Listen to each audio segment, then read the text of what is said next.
ورحمۃ اللہ وبرکاتہ۔ احباب گرامی، امید ہے کہ آپ تمام دوستوں احباب خیر و عافیت سے ہوں گے۔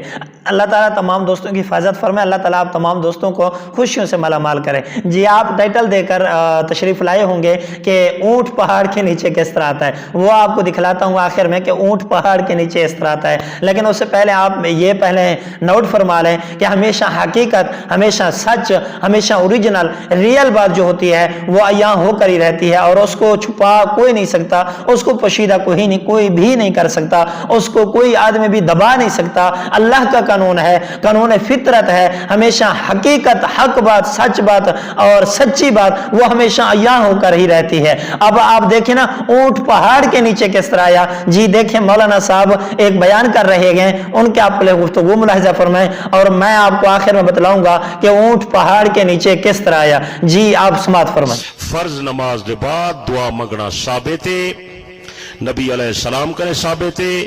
فرض نماز دے بعد دعائیں بھی ثابت ہیں، پاک پیغمبر دعائیں منگ دے ہن۔ اللہم انت السلام و منک السلام، اللہم اعنی علی ذکرک و شکرک و حسن عبادتک، اللہم لا مانع لما آتیت ولا معطی لما منعت ولا ينفع ذا الجد منک الجد۔ مختلف دعائیں موجود ہیں۔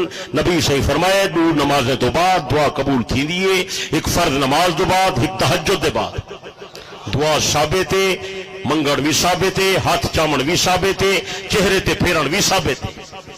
باقی رہی اے بات جو اے دعا اجتماعی ہوئے، نبی علیہ السلام کنے فرض نماز دو بعد اجتماعی دعا صراحتاً ثابت کوئی نہیں۔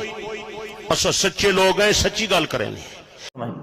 جی دیکھ لیا آپ نے کس طرح یہ مولانا صاحب لوگوں کے سامنے حق بات کی دعوت دے رہے ہیں کہ نماز کے بعد اجتماعی دعا کسی حدیث سے ثابت نہیں۔ مولانا صاحب ابھی تک تو مناظرے آپ کرتے رہے ہیں، ابھی تک تو آپ لوگوں کو چیلنجز کرتے رہے ہیں، ابھی تک تو آپ کے بڑے بڑے فتاوی جات میں یہ بات موجود ہے، آپ نے فتوے لگائے لوگوں پر، طرح طرح کے فتوے لگائے کہ جو دعا نہیں مانگتا وہ دعا کا منکر ہے، وہ کافر ہے، وہ منکر ہے، وہ جی دعا اللہ کے سامنے مانگ رہے ہیں، جی کسی اور سے تو نہیں مانگ رہے۔ جی الحمدللہ چلو آپ نے ایکسیپٹ کر لیا، آپ نے قبول کر لیا، آپ نے بات تسلیم کر لی، اچھی بات ہے، اور میں اپریشیٹ کرتا ہوں آپ کو اس بات پر کہ آپ نے یہ بات تسلیم کر لی ہے کہ اجتماعی دعا فرض نماز کے بعد واجب نہیں ہے، کسی حدیث سے ثابت نہیں ہے۔ باقی آپ نے جو ڈنڈی ماری ہے، جس طرح قبل از اسلام ابو سفیان رضی اللہ تعالیٰ عنہ نے قبل از اسلام قبول کرنے سے پہلے انہوں نے ہرقل بادشاہ کے سامنے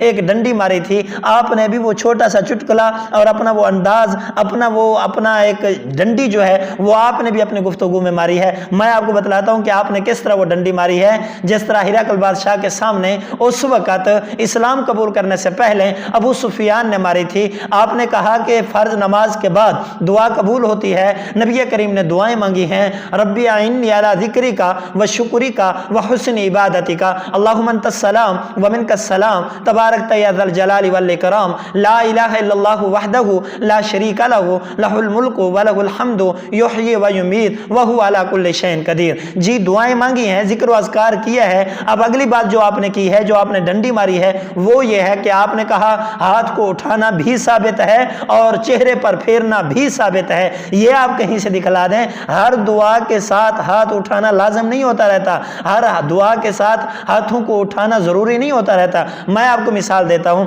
آپ واش روم کرتے ہیں، آپ ٹوائلٹ جاتے ہیں، تو جب جا کر دعا کرتے ہیں اللہم، آپ جا کر دعا کرتے ہیں کہ اللہم انی اعوذ بک من الخبث والخبائث، یہ دعا آپ کرتے ہیں تو اس وقت آپ ہاتھوں کو اٹھاتے نہیں اٹھاتے؟ آپ کھانا کھاتے ہیں، بسم اللہ وعلی برکت اللہ، کھانا کھانے کے بعد آپ دعا مانگتے ہیں الحمدللہ الذی اطعمنا وسقانا وجعلنا من المسلمین، کیا آپ ہاتھ اٹھاتے ہیں؟ آپ مسجد میں آتے ہیں اللہم افتح لی ابواب رحمتک، آپ ہاتھ اٹھاتے ہیں نہیں اٹھاتے؟ آپ مسجد سے باہر جاتے ہیں، آپ دعا کرتے ہیں اللہم انی اسألک من فضلک، یہ آپ دعا پڑھتے ہیں، کیا آپ ہاتھ اٹھاتے ہیں نہیں اٹھاتے؟ تو یہاں لوگوں کو گمراہ کرنے کا ایک حربہ ہے، ایک یہ ڈنڈی ہے، یہ چٹکلا ہے، جو انداز خطابت میں لوگوں سے وہ بات بھی تسلیم کر لی اور حقیقت بات بھی بتلا دی۔ مولانا صاحب حقیقت کو تسلیم کریں، باقی چھٹکلے، خطیبانہ انداز، خطیبانہ گفتگو یہ آپ چھوڑ دیں۔